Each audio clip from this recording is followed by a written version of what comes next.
at the 17.5 mile point, 3 hours, 31 minutes.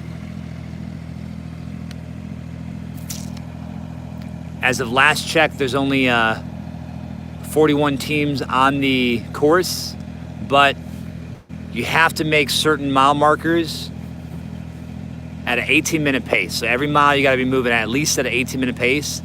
If you do not make that mile marker movement pace time, ranger instructors will ask you to step to the side, and then they'll pull you from the lane. Part of it, obviously, for your safety. Secondly, it's to make sure that we keep this competition moving. We got a hard hit time tomorrow morning at 08 over in the Civic Center at the A.J. McClung Memorial Stadium. Additionally, they have night stakes that only 28 teams are going to advance to. So they got to make sure they get those 28 teams rocking as efficiently and quickly as possible when they get there. Let's go, Team 24. Okay. Yes, let's go, Team 24. Keep going, Team 10.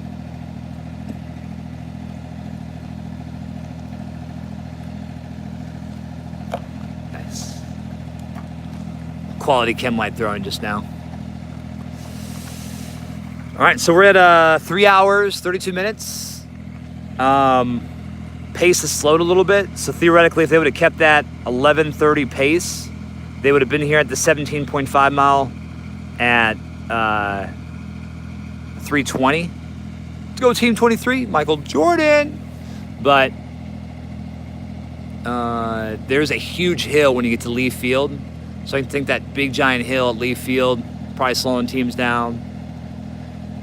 They hit the hardball roads when they got to Buena Vista. When you get to Buena Vista Road, go Team 38. Buena Vista Road, you start hitting this this concrete right here. So most of their foot march has been First Army going to upset the entire field. I mean, First Army is not going to necessarily. So Team 49 is not an upset. They have a competitor who's done very well in the competition before. That's a huge piece of knowledge. But I tell you what, they're crushing it. Do we know if this is the finish? So I just talked to a source, and the source looked at me and said, no, this is not the finish. Please tell Captain Moore, Team 56, Mom's still watching. You got it, Donna. Let's go, Team 49, First Army doing work. They are. They're crushing it. This is a 17.5 mile point. It is not the finish. Once again, the competitors do not know the finish. It is unknown distance. Looking at how we're all set up here at the 17.5 mile point, we just got an FLA. We got some whacker light. There's some water cans. And then there's some 2 chem lights saying don't go that way. Yeah, they're not going to finish here. There's no bus. There's nothing to make you feel like you're good. So we're at Red Arrow Road and 8th Division Road. What happens is from here, you have to go up a hill that's about 1.5 miles. It's the worst hill. And that takes you to mile 19. And then they got about 1.1 miles from there to finish at what's called Selby Residential. So it's not Selby Cactus that we just did the urban assault course at today. It's actually a residential area that's to the northwest of Selby Cactus. Team 24, we're here for you. So we're gonna do, once again, we're gonna do the first 3 teams, and then we're gonna leapfrog forward to mile 20. That'll likely be the unknown distance finish line. And then from there, we'll put this thing on the tripod and we'll get every single team number, and we'll start letting you all know, like, hey, here's who's in, here's where they're at. They have an awesome tracker system. The ranger instructors, basically it gets you down to the meter of where you are. So make sure there's no cheating, make sure nobody's going off course. Additionally, let you know how we're doing. Looks like Team 36 right here. Team 49 all the way. Team 14 make it. How's 7th ID doing?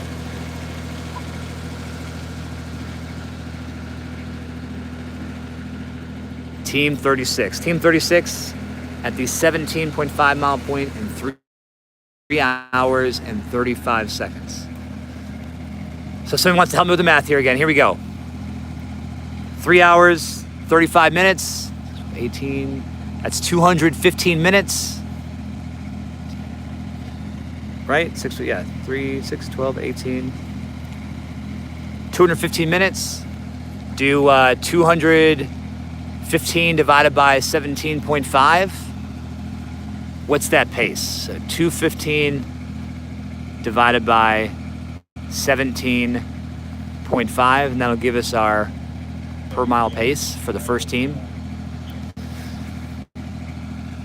Have they had to pick up and carry anything during the ruck march? No, they have not. This foot march has not had that. Yo, Tim Nelson, can you do some math real quick? Do 200, 15 minutes divided by 17.5 miles.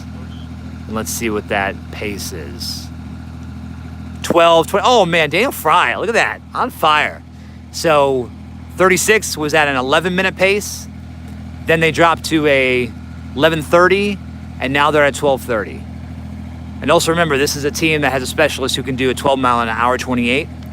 So it speaks to the volume, amount of miles, and wear and tear on their bodies, the weight they're carrying, the 50 to 55 pound packs. They have their plate carriers inside of their rucksacks. That's just 25 pounds right there alone. It's a pain in the butt. How's 38 doing? Mel, not fully sure, just because I've only been able to follow the first 3 teams, which have been 36, 56, and 49. But when we jump forward to this next spot, which is a 20-mile point, which is likely the finish line, I'll be able to get everybody's finishing times. Is that in line with the normal pace which wins the ruck? So this is a weird year. So here's how I answer that. In a year where if you only had about 15 miles on you before the foot march, no. If you're only doing about 15 miles and then you do the foot march, the winning ruck march pace is that 10-minute, 10:20 pace. Today they had 25 miles on their bodies before the foot march. So you got 20, so an additional 10. And now they're gonna do a 20-mile foot march. Yeah, so I'd say that's still blazing fast that they're doing it at 12:30. But it's a grind, it's crushing it. So here we got 2 buses. Buses likely have some of our competitors who got pulled from the course. It sounds like a majority of people who've been pulled from the course have been pretty much against their will. Like, they're like, no, I'm good to go. But that speaks to the resiliency, their mentality, that they're never quit attitude, and they're always gonna continue on. First day was brutal today as far as the mileage. You did a 6.5 mile first mass start run. So in order for me to 36 remain in first, they have to beat everyone else by at least 15 minutes over a mile after the penalty. It's looking like it won't matter. Correct. So they got here at 3:30, at like 3:29. We'll see if team 56 is within that 15 minute. So 3:29 plus 15. So if you have a team here by 3:44, technically those teams are in front of 36. 36 did receive a 15-minute penalty around the 7.1 mile point. And that just means 15 minutes will be added to whatever their finish time is. Where is team 37? I do not know. I apologize. I'm a one-man crew tonight, and I don't have the actual tracker system to see where everybody is. That is held by the Airborne Ranger Training Brigade. But when we go to our next jump, when we push over to around the midnight hour, we'll be on the tripod, and we'll just be calling out these team numbers as they come in. Where is team 27? I don't know. What was penalty 4? Penalty 4, they made it very clear to coaches and spectators that this is a non-spectator event. If you want to spectate, you can watch the National Ranger Association, or right where you're watching here on the live stream, but that's it, right? And so there was identified, I guess, a supporter of Team 36 somewhere on the course, specifically in a vehicle, and as a result, they were penalized, adding 15 minutes to their time. So those rules apply to everybody, right? Rules don't just apply to competitors, they also apply to the coaches. Where's Team 27? I apologize, I won't be able to get you the Team 27 answer until I get to the next point, because at that point we'll be able to tell you every single placing in order that they're in.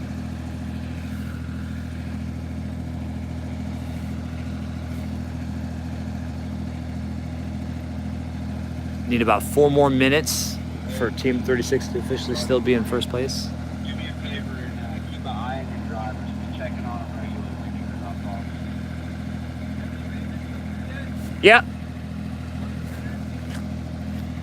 It cannot be understated how miserable and lonely these teams are. It's dark and there are no spectators. It's brutal, but not as bad as tomorrow night will be. Thank you. That's a great point. So the night foot march is terrible, right? Regardless of it being 15 to 20 miles, especially if you have to carry weight, water cans, litter carries, whatever, not fun. But the three worst nights of my life have personally been always day 2 of the Best Ranger competition. Day 2 of the Best Ranger competition, you feel like, all right, day stakes was fun. We got to see our families. We got photos. We did well on our different lanes.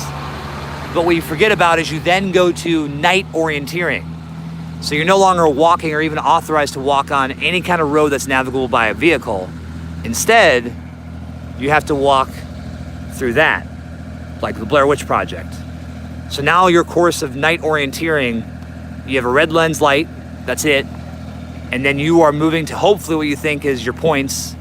And it's a star course, meaning you can't just get another point. You have to go from one point to the next point. So they give you 1 point. You can't move on until you get to that 1 point. It's the worst night of your life because generally you'll start that night orienteering around 7:30 p.m. or 8 p.m. And then it goes until about 3 in the morning to 2 in the morning, depending on what happens each year. So now that's a 6-hour mandatory march through the woods. Sure, you can sit down and pop a squat, but other teams are working their butts off.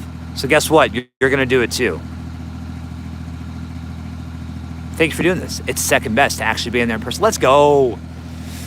Yeah, so night orienteering is the worst day of your life. You already have 50 miles in your body. Let's add another mile in the day stakes. And then bam, you're going to do 15 to 20 miles tomorrow through the woods. Absolutely horrific and miserable. Here we go. At 3:43. Team 56, so technically Team 56 is in first place with 36 having the penalty. They're winning by 1 minute, so it's tight. 5-6. Partners filling up water. Yeah, you try to avoid the bending down as much as possible because it can just absolutely freaking crush you. But that was a great transition. Catching back up to his partner. Team 56, 3 hours, 43 minutes. So they are technically in the lead by 60 seconds. So with that 60-second lead, they're going to go up a nasty hill. It's going to crush them, but you never know. First year I did the competition, I think we did 10 hours of Nightland Nav. I took a 7-minute nap on Bush Hill, and it felt like I had a complete REM cycle. What did 36 get a penalty for? 36 got a penalty for because they had spectators or a coach who was on the course, and as a result, they made it very clear to coaches and spectators they would not be authorized in the course. Pretty much the only thing you got is cadre here, FLAs that are supporting for medical, and then you got this live stream doing the National Ranger Association live stream supporting the competition.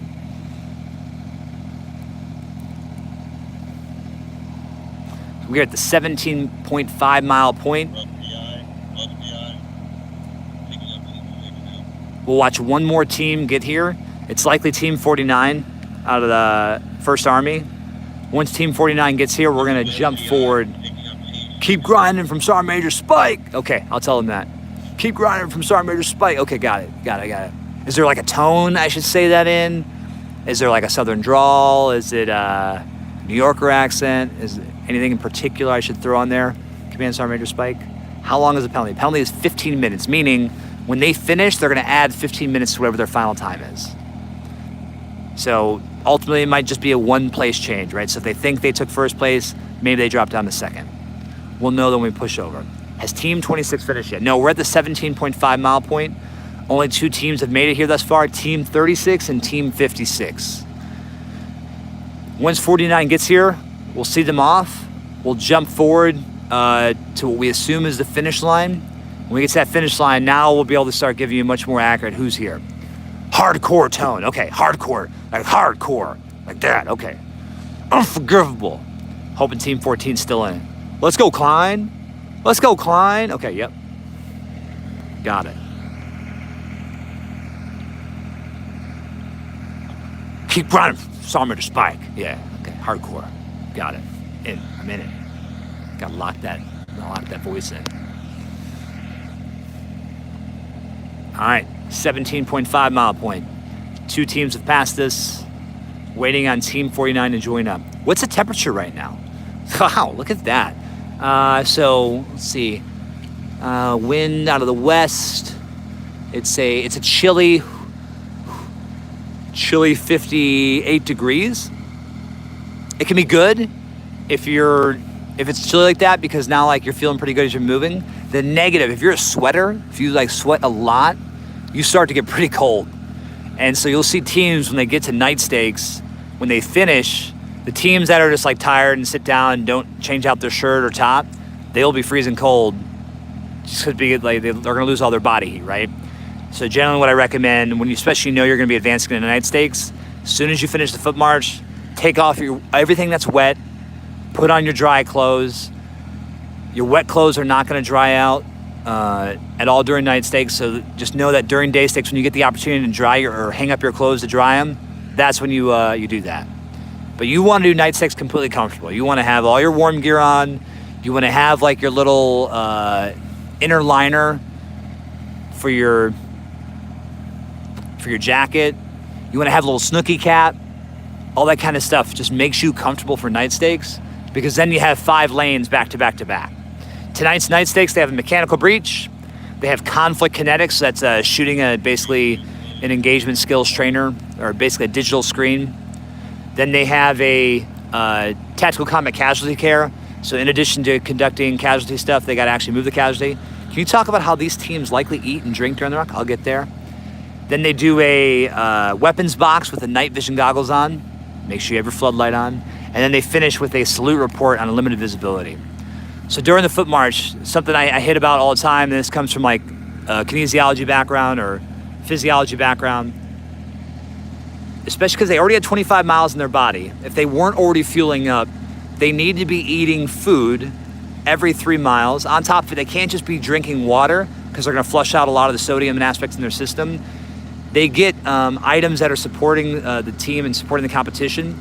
And so one aspect is you're going to get drip drop, hoist, Sarasport, different opportunities, and you can drink those as long as they're issued to you at the beginning of the competition. So you got to find the right time to do that. Right time to drink those about every 3 miles to help replace all the lost electrolytes, sodiums that you lost in your body. Food eating. So you know you're probably going to have to walk maybe some nasty hills like the one that we're going to drive up here soon.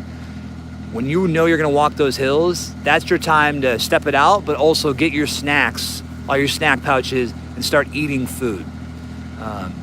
If you're going to eat like the dry bread from the MRE, the meals ready to eat, drink water with that puppy, get the dry bread down there fast. You just need sustenance, right? You're not necessarily going for the quality of the meal.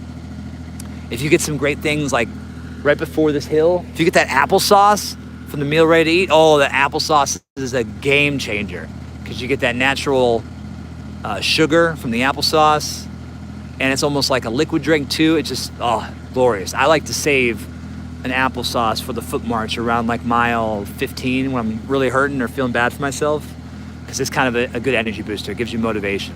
It's also something to look forward to, right? You're playing mind games. During this event at night, sometimes you go in psycho mode with your partner.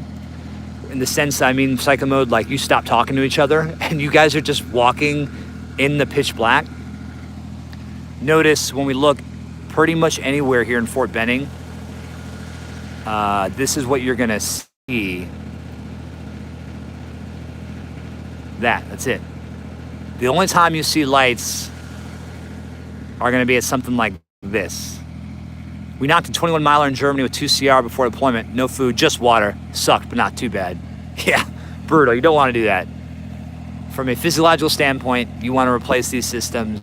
You want to make sure that you are fueling yourself for the future. Just water is not necessarily going to be the answer. And the only time you're going to have light during the night foot march is this right here, the whacker light. And that's only going to happen tonight. They only happen at the 7.1 mile point, 12 mile point, 15, and the 17.5 mile point. So they've seen the light, literally and figuratively, only 4 times this evening, and it's been around here at these lights. Next time they're going to see the light is at about that 20 mile point. All right, here we go, 49. I got to say some shit. I got to make sure I know what I'm saying here. Say some Schmidt-Kofer. This is likely going to be team 49.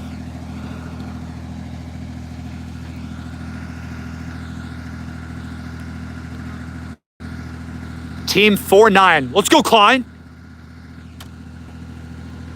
Keep grinding from Command Sergeant Major Spike. Keep grinding.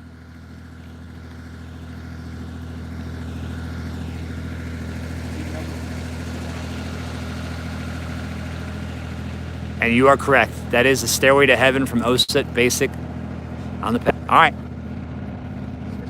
Team 49 just came through. Team 49 came through at 3 hours and 51 minutes. I'm gonna bounce forward to the 20-mile point. Thanks so much. I'll see you tomorrow. Day stakes. All right, team. See you guys at the finish line. Different tasks. Got it for you, Sergeant Major Spike.